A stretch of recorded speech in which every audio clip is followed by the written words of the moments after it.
Mehardavan Amir Aslani a défendu durant 10 ans les droits de Johnny Hallyday. L'avocat parisien, dont le cabinet feutré est situé dans un immeuble de la très chic avenue Montaigne, représente à présent sa veuve, Laetitia.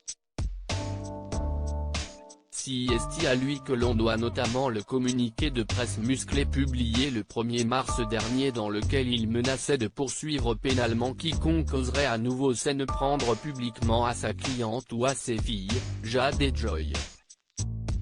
C'est également ce pénaliste franco-iranien qui se trouvait en première ligne le 15 mars dernier au tribunal de grande instance de Nanterre, face aux avocats de Laura Smet et David Hallyday, pour la première audience dans l'affaire du testament de Johnny Hallyday. Alors que le délicat dossier de l'héritage se trouve toujours en suspens, Mehardavan Amir Aslani s'exprime dans les pages de Paris Match, en kiosque le 22 mars 2018. Un extrait de l'entrevue d'or est déjà disponible en ligne. L'avocat revient sur les dernières volontés du taulier. Le rocker décédé en décembre 2017 d'un cancer du poumon qui s'est généralisé ne prenait pas le sujet de sa mort à la légère, surtout depuis le terrible épisode de 2009 et son coma.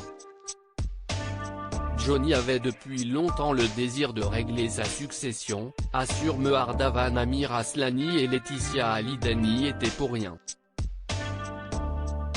C'est d'ailleurs le plus souvent sans elle que Johnny Hallyday venait discuter de cette affaire délicate, la maman de Jade, 13 ans, et Joy, 9 ans, ne supportant pas d'envisager le futur sans l'homme de sa vie.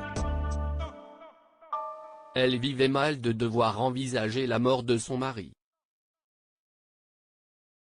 Chaque fois que le sujet était abordé, elle pleurait.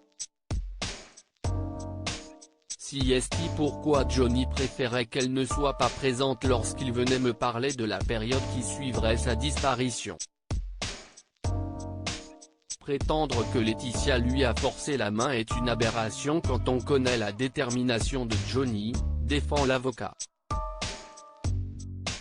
L'histoire personnelle de Johnny Hallyday l'a poussé à protéger Jade et Joy. Le départ très précoce de son père, et l'abandon de sa mère, plus préoccupée par sa carrière que par son fils, ont laissé des traces douloureuses. Il était conscient de l'écart d'âge conséquent avec son épouse, avec ses 2 plus jeunes filles. Peu de temps après sa naissance, son père était parti, sa mère l'avait laissé. Johnny ne voulait pas que ses 2 petites filles vivent ce qu'il avait vécu, l'indigence, l'abandon. Ce souci était très présent dans son esprit. Johnny voulait faire en sorte que sa vie soit simplifiée et sa succession organisée, assure Mehardavan Amir Aslani. L'intégralité de l'interview de l'avocat de Laetitia Hallyday est à découvrir jeudi 22 mars dans les pages de Paris Match.